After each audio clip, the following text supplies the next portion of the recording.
या मुंतकिमु बदला लेने वाला, जो कोई हक पर हो और दुश्मन से बदला लेने की इसमें कुदरत ना हो, वो 3 जुमे तक बकसरत या मुंतकिमु पढ़े, अल्लाह सुब्हानो ताला खुद उससे इंतकाम लेंगे। लेकिन इस अमल को नाजायज़ नहीं करना चाहिए। जो कोई आधी रात के वक़्त इसको पढ़े, जिस नीयत से पढ़ेगा वो काम इंशाअल्लाह सर अंजाम पाएगा। जो कोई इशा या फजर की नमाज के बाद 40 दिन तक रोज़ाना 1000 मरतबा या कहारो या मुजिल्लो या मुंतकिमु पढ़ेगा तो इंशाअल्लाह ज़ालिम हलाक हो जाएगा। जो कोई इसी इसम को बकसरत पढ़ेगा इंशाअल्लाह इसकी आँख हरगिज़ नहीं दुखेगी।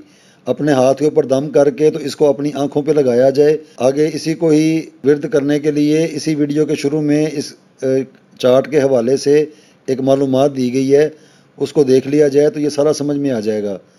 या मुंतकिमों को बामौकल पढ़ने के लिए, मौकला से दोस्ती करने के लिए, इसको और ज़्यादा सख्त करने के लिए इतवार के दिन का जो हाकिम फ़रिश्ता है सहश साइल 1090 मरतबा, पीर के दिन का जो हाकिम फ़रिश्ता है वज़स लावाइल 109 मरतबा, मंगल के दिन का जो हाकिम फ़रिश्ता है फस जस फ़ाइल 1550 मरतबा, बुध के दिन का जो हाकिम फ़रिश्ता है हत फ़न ख़ाइल 155 मरतबा, जुमेरात के दिन का जो हाकिम फ़रिश्ता है सक ज़ख साइल 2100 मरतबा, जुमे के दिन का जो हाकिम फ़रिश्ता है शत बज़ शाइल 1902 मरतबा, हफ्ते के दिन का जो हाकिम फ़रिश्ता है सखदा साइल 1605 मरतबा।